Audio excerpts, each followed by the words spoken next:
paz do Senhor Jesus Cristo, uma boa noite na presença do Senhor Jesus. Em nome de Jesus, guarda-nos nessa noite, nos cobre com a tua presença, nos cobre com o teu amor, nos cobre com a tua vida. Em nome de Jesus, meu Deus, nós pedimos a bênção do Senhor sobre essa live nessa noite.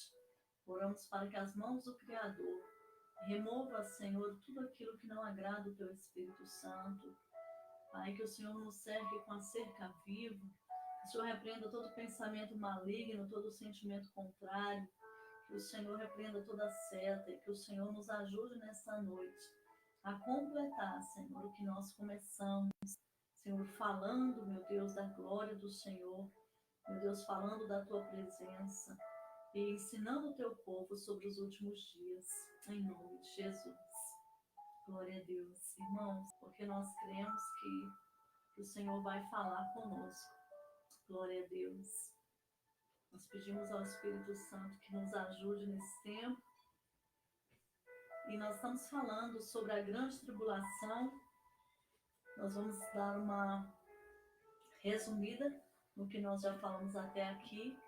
Em Mateus, no capítulo 24, verso 21, diz: porque haverá então grande aflição como nunca houve desde o princípio do mundo até agora, nem tampouco há de haver.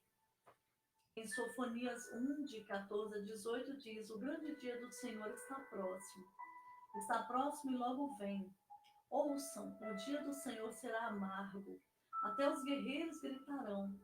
Aquele dia será um dia de ira, dia de aflição e angústia, dia de sofrimento e ruína, dia de trevas e escuridão, dia de nuvens e negridão, dia de toques de trombeta e gritos de guerra contra as cidades fortificadas e contra as torres elevadas.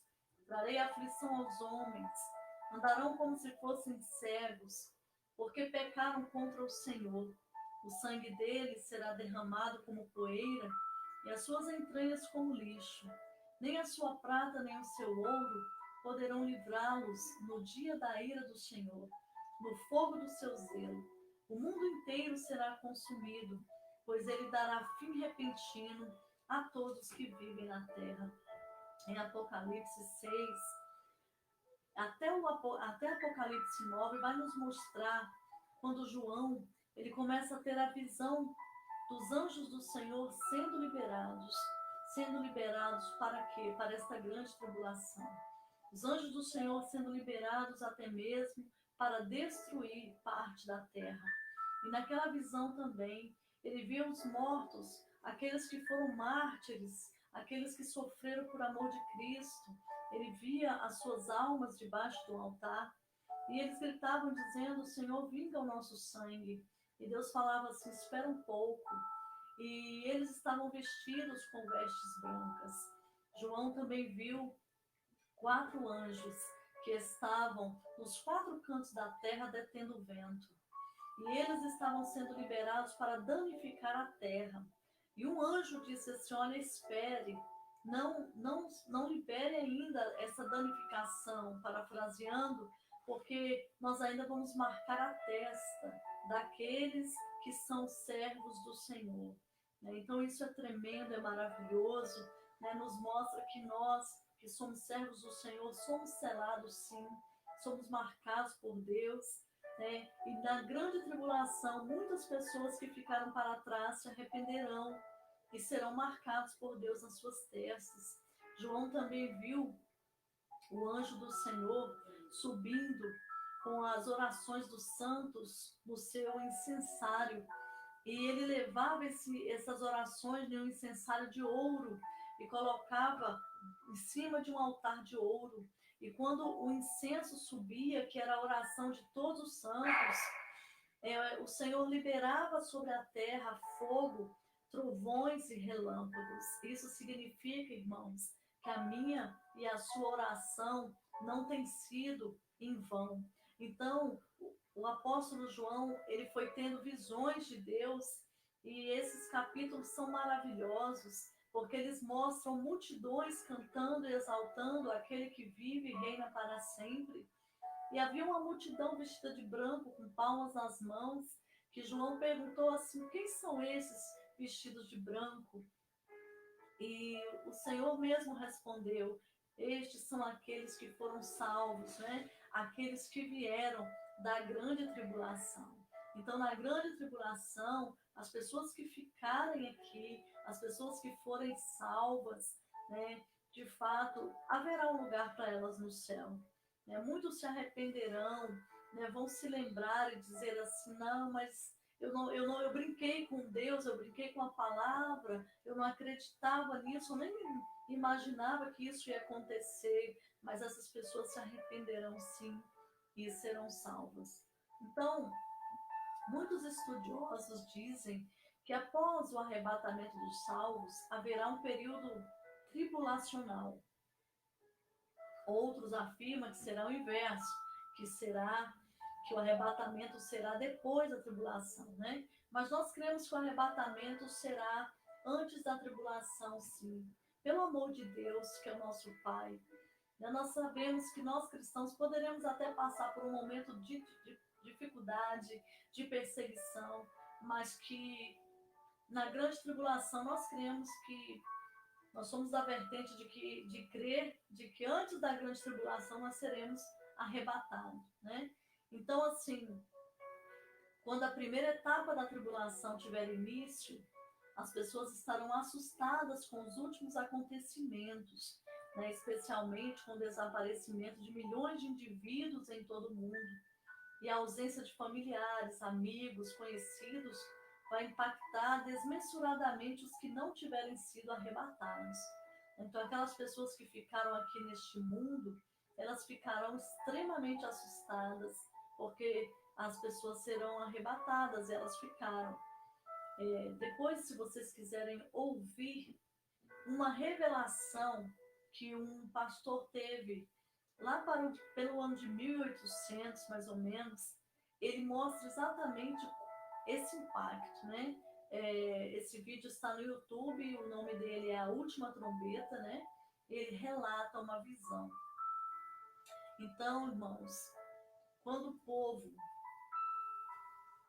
povo for arrebatado, Deus vai manifestar a sua justiça, o seu juízo, os seus julgamentos e iras sobre toda a terra, através dos selos, das trombetas e das taças. Serão 21 juízos imediatos, né, especialmente na segunda etapa, na grande tribulação. Na grande tribulação haverá alguns protagonistas no cenário, né? O diabo, ele irá se utilizar de tudo o que puder para arrastar, convocar, manipular e tentar todas as pessoas para arrastá-las ao inferno. E o diabo os enganava. Em Apocalipse 20:10 fala: foi lançado no lago de fogo e enxofre, onde estão a besta e o falso profeta, e de dia e de noite serão atormentados para todo sempre. Outro protagonista, o anticristo. O anticristo é o homem do pecado. É o contrário de Cristo. E tudo que ele puder fazer para ofender a Deus, ele fará. Entregar-se a tudo que é errado, nocivo, imundo, cumprindo seu papel no cenário profético mundial. Nos meios teológicos, muitos falam que o anticristo poderá surgir como um indivíduo muito importante no conflito do Oriente Médio entre árabes e judeus, o que nos leva a pensar sobre um profundo envolvimento nas instituições e organizações políticas. Já falei sobre o anticristo em uma das lives, tá? Outro protagonista é o falso profeta. Este será o assessor direto do anticristo. Ele controlará o maior e mais terrível sistema de apostasia religiosa de todos os tempos. O que é apostasia? É uma pessoa, quando se apostata da fé, ela deixa de acreditar em Cristo, né? A sua fé é totalmente removida, ela é aposta, ela não crê mais em Deus, ela não crê mais em Cristo, ela não crê mais na profecia. Então, o falso profeta, que é o assessor direto do anticristo, ele vai controlar essa apostasia religiosa, ele vai promover, irmãos, a pior de todas as apostasias morais jamais existentes na história da humanidade. A função dele não é chamar a atenção para si, dirigir toda a atenção do mundo para o anticristo, chamado também de a outra besta, né? E ele realizará falsos milagres, falsos sinais em proporções incríveis, levando milhões de pessoas ao engano. E ele conduzirá as nações e os povos, as famílias e cada pessoa à adoração do anticristo. Os judeus, nesse tempo, terão destaque entre os habitantes da terra, né? No período tribulacional. Um dos principais motivos está relacionado ao fato dos acontecimentos mais relevantes deste período transcorrer em Israel, no Oriente Médio. E de acordo com as profecias, o povo judeu neste tempo será purificado pelo Senhor, a fim de preparar-se para a sua restauração espiritual, política, social e geográfica. Esse tempo de dores para os filhos de Abraão é referenciado na Bíblia como tempos da angústia de Jacó. Em Jeremias 30, de 4 a 7, diz assim: E estas são as palavras que disse o Senhor acerca de Israel e de Judá. Porque assim diz o Senhor: ouvimos uma voz de tremor e de temor, mas não de paz. Perguntai, pois, um homem pode dar a luz? Porque, pois, vejo a cada homem com as mãos sobre os lombos, como a que está dando a luz? E por que se tornaram pálidos todos os rostos? Então, irmão, será um tempo terrível. E aí ele diz assim, porque aquele dia é tão grande que não houve outro semelhante. É tempo de angústia para Jacó. Ele, porém, será salvo dela. E o que ocorrerá neste tempo com outros povos, né? Nações gentias de todas as partes do mundo vivenciarão os horrores da grande tribulação. As pessoas que rejeitaram a Cristo, os ímpios, eles serão alvos dos juízos divinos, serão castigados por toda a maldade. Os povos que perseguiram o povo de Deus serão severamente punidos. Às vezes, as pessoas brincam com Deus, brincam com o nome de Jesus e pensam que está tudo ok. Não, Deus não fez nada. Mas vai chegar um dia, irmãos, que Deus vai punir todas as pessoas que desprezaram o Senhor e que perseguiram o povo de Deus, né? A Bíblia é clara quando Deus fala assim: e visitarei sobre o mundo a maldade, e sobre os ímpios a sua iniquidade, e farei cessar a arrogância dos atrevidos, e abaterei a soberba dos tiranos. Farei que o homem seja mais precioso do que o ouro puro, e mais raro do que o ouro fino de Ofir. Por isso, farei estremecer os céus, e a terra se moverá do seu lugar, por causa do furor do Senhor dos Exércitos, e por causa do dia da sua ira ardente. Isso está em Isaías 13, de 11 a 13. E a palavra do Senhor em Joel 3:2 também diz assim: e congregarei todas as nações, e as farei descer ao vale de Josafá, e ali com elas entrarei em juízo por causa do meu povo e da minha herança Israel, a quem elas espalharam entre as nações e repartiram a minha terra. Em Obadias 1:15-16 diz: porque o dia do Senhor está perto, sobre todos os gentios. Como tu fizestes, assim se fará contigo. A tua recompensa voltará sobre a tua cabeça. Porque como vós bebestes no meu santo monte, assim beberão também de contínuo todos os gentios. Beberão e sorverão e serão como se nunca tivesse sido. Ou seja, a dor, o sofrimento vai ser tão terrível que as pessoas vão viver como se nunca tivessem vivido, né?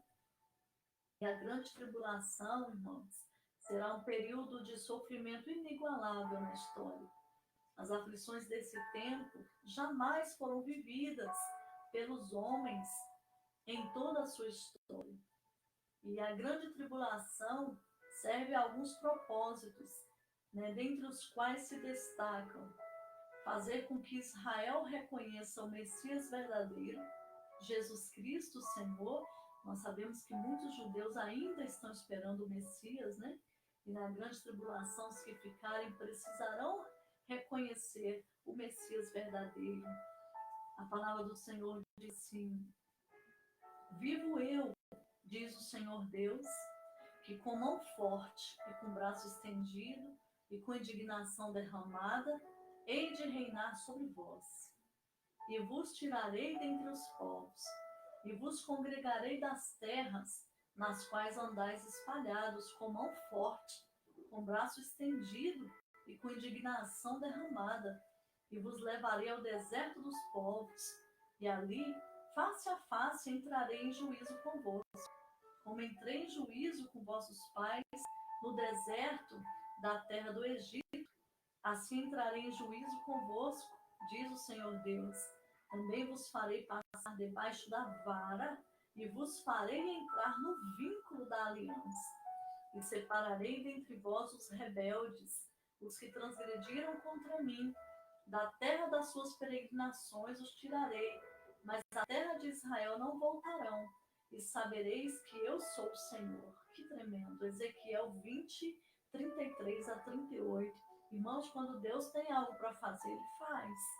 Então Ele vai fazer essas pessoas entrarem dentro de um vínculo dessa aliança, para que eles reconheçam que Deus é o Senhor. Olha outra palavra do Senhor também. Jerusalém, Jerusalém, que matas os profetas. Lembra quem falou isso? Jesus.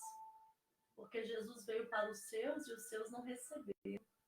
Então, um dia ele proclamou essa palavra. Ele disse: Jerusalém, Jerusalém, que matas os profetas, apedrejas os que te são enviados. Aí Jesus fala assim: quantas vezes eu quis ajuntar os teus filhos, como a galinha junta os seus pintos debaixo das asas, e não quisestes. Aí Jesus fala: eis que a vossa casa vai ficar deserta, porque eu vos digo que desde agora não me vereis mais, até que digais: bendito o que vem em nome do Senhor. Então essa profecia Jesus liberou sobre quem? Sobre o povo de Israel, que não recebeu o Senhor Jesus quando ele veio, né? Outro propósito da grande tribulação: julgar as nações gentis pela tentativa de exterminar a nação de Israel e os seus abusos infames. Lembra que Deus falou para Abraão: eu abençoarei os que te abençoarem e amaldiçoarei os que te amaldiçoarem? Em ti serão benditas todas as famílias da terra.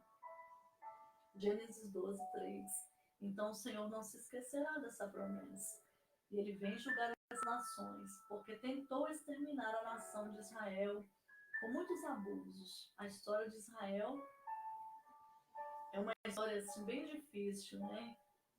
É outra palavra, mas só pincelando.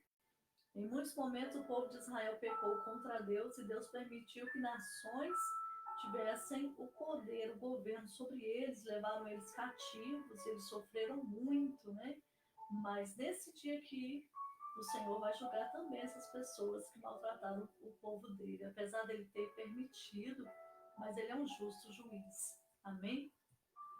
Outro propósito da grande tribulação: permitir que os incrédulos experimentem pessoalmente a tristeza e sofrimento perpetrado pelo império maligno.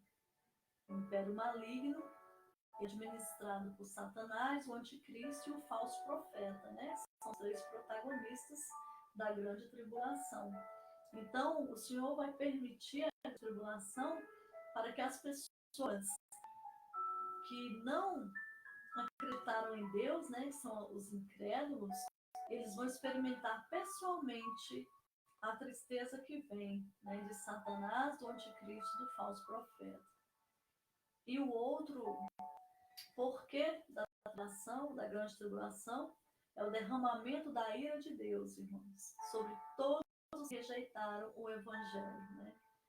Muitas pessoas têm rejeitado o Evangelho, zombam do Evangelho, né? Muitos rasgam a Bíblia.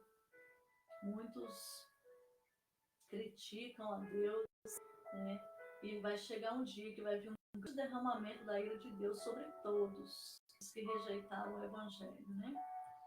O apóstolo João, ele diz, e seguiu-se o terceiro anjo dizendo com grande voz: se alguém adorar a besta e a sua imagem e receber o sinal na sua testa ou na sua mão, também este beberá do vinho da ira de Deus, que se deitou, não misturado, no cálice da sua ira, e será atormentado com fogo e enxofre diante dos santos anjos e diante do Cordeiro. E a fumaça do seu tormento sobe para todo sempre. E não tem repouso, já pensou? Nem de dia e nem de noite. Os que adoraram a besta e a sua imagem, e aquele que receber o sinal do seu nome. Isso está em Apocalipse 14, o verso de 9 a 11. Então, irmãos, nós percebemos que é extremamente sério, não é verdade? É extremamente sério essa questão da grande tribulação, né? Nós, de fato, temos que estar preparados para que não sejamos pegos de surpresa. A palavra do Senhor mostra tanto sofrimento. Olha só, para a gente encerrar, eu vou ler para vocês aqui Apocalipse 16, que diz assim: e ouvi, vinda do templo, uma grande voz, que dizia aos 7 anjos: ide e derramai da terra 7 taças da ira de Deus. E foi o primeiro que derramou a sua taça sobre a terra, e fez-se uma chaga má e maligna nos homens que tinham o sinal da besta e que adoravam a sua imagem. O segundo anjo derramou a sua taça no mar, que se tornou em sangue, como de um morto, e morreu no mar toda a vivente. O terceiro anjo derramou a sua taça nos rios, nas fontes das águas, e se tornaram em sangue. E ouvi o anjo das águas que dizia: justo tu és, Senhor, que és e que eras e que há de ser, porque julgastes todas essas coisas. Visto como derramaram sangue dos santos e dos profetas, também tu lhes destes o sangue a beber, porque disto são merecedores. E ouvi do altar outro anjo que dizia: na verdade, Senhor Deus Todo-Poderoso, verdadeiros e justos são os teus juízos. E o quarto anjo derramou a sua taça sobre o sol, e foi-lhe permitido que abrasasse os homens com fogo. E os homens foram abrasados com grandes calores, e blasfemaram o nome de Deus, que tem poder sobre essas pragas, e não se arrependeram para lhe darem glória. E o quinto anjo derramou a sua taça sobre o trono da besta, e o seu reino se fez tenebroso, e eles mordiam suas línguas de dor. E por causa das suas dores, e por causa das suas chagas, blasfemaram do Deus do céu, e não se arrependeram de suas obras. E o sexto anjo derramou a taça sobre o grande rio Eufrates, e a sua água secou-se, para que se preparasse o caminho dos reis do Oriente. E da boca do dragão, e da boca da besta, e da boca do falso profeta, vi sair 3 espíritos imundos, semelhantes a rãs, porque são espíritos de demônios, fazem prodígios, os quais vão ao encontro dos reis da terra e de todo o mundo, para os congregar para a batalha, aquele grande dia do Deus Todo-Poderoso. Aí Jesus disse para João: eis que venho como ladrão. Bem-aventurado aquele que vigia, guarda as suas roupas, para que não ande nu, e não se vejam as suas vergonhas. E os congregaram no lugar que em hebreu se chama Armagedon. E o sétimo anjo derramou a taça no ar, e saiu grande voz do templo do céu, do trono, dizendo: está feito. E houve vozes e trovões e relâmpagos. Houve um grande terremoto, como nunca houve desde que há homens sobre a terra. Tal foi este tão grande terremoto, e a grande cidade fendeu em 3 partes. As cidades das nações caíram. Da grande Babilônia se lembrou Deus, para lhe dar o cálice do vinho da indignação da sua ira. E toda a ilha fugiu, os montes não se acharam, e sobre os homens caiu do céu uma grande saraiva, pedras do peso de um talento. Os homens blasfemaram de Deus por causa da praga da saraiva, porque era muito grande. Então, irmãos, o sofrimento é terrível, né? E eles mostram, o Senhor, na palavra do Senhor mostra que essas chagas doíam e duravam meses, e as pessoas procurarão a morte e não. As pessoas desejarão morrer e não vão conseguir morrer. Mas o Senhor, nesse tempo, ele levantar 2 testemunhas, que vai ver o que vai acontecer com elas amanhã. Amém? Porque Deus, ele é misericordioso e bondoso. Então, meu querido, que o Senhor Jesus esteja derramando sobre nós a sabedoria para vivermos de acordo com a sua vontade, com o seu querer, em nome de Jesus. E que nós estejamos prontos para sermos arrebatados assim que a trombeta soar. Que nenhum de nós fiquemos para essa grande tribulação. Em nome de Jesus. Vou orar por você. Senhor Todo-Poderoso, eu peço, Pai, que a Tua palavra esteja sobre os nossos corações e que a presença do Senhor Jesus seja derramada de uma maneira forte, poderosa e milagrosa. Nós pedimos no coração da Tua bondade, da Tua presença, da Tua unção. Em nome de Jesus. Amém. Abençoe, queridos. Que o Senhor tenha compartilhado com vocês um pouco de conhecimento. Amanhã nós vamos falar aqui sobre as 2 testemunhas que se levantarão dentro da grande tribulação. Amém? Ainda há tempo, se arrepender. Que Deus te abençoe, que Deus te guarde, que Deus coloque o nosso coração bem conectado com o dele, para nós entendermos que é santidade ao Senhor. Amém? Em nome de Jesus. Muito obrigada. Esteja orando de amanhã. São assuntos muito fortes, mas o Espírito Santo quer nos abençoar. Deus abençoe vocês de Finlândia, né? Vocês de Taguatinga, Brasília, você que está aí, Alexandre, está no Japão. Deus te abençoe vocês também de Goiânia, que a presença de Deus esteja sobre a vida de vocês.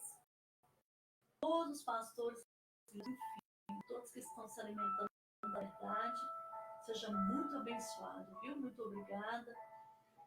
Quem está nos ouvindo aí de Guatemala, também do Canadá, que Deus abençoe. Você que está nos ouvindo em umas cidades aí da África, do Egito, que a presença toque a sua vida de uma forma muito especial, amém? Muito obrigada. Ore por nós, ore por esta live amanhã. E nós queremos, em nome de Jesus, sempre ser arrebatados antes da grande tribulação. Deus te abençoe.